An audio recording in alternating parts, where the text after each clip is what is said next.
Hello guys and welcome to our channel. In this video I'm going to be showing you how to change your name on Facebook.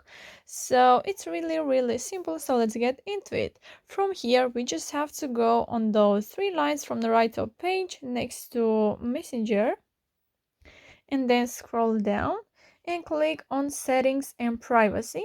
Then click again on Settings.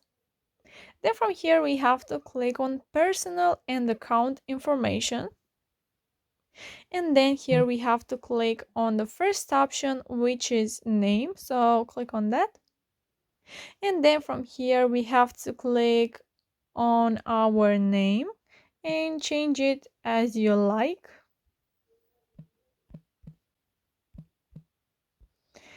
And here, as you can see, they say if you change your name on Facebook, you can't change it again for 60 days.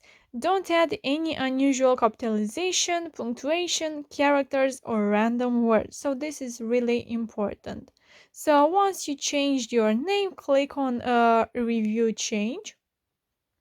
If you are happy with it, you can add your password and then click on Save Changes.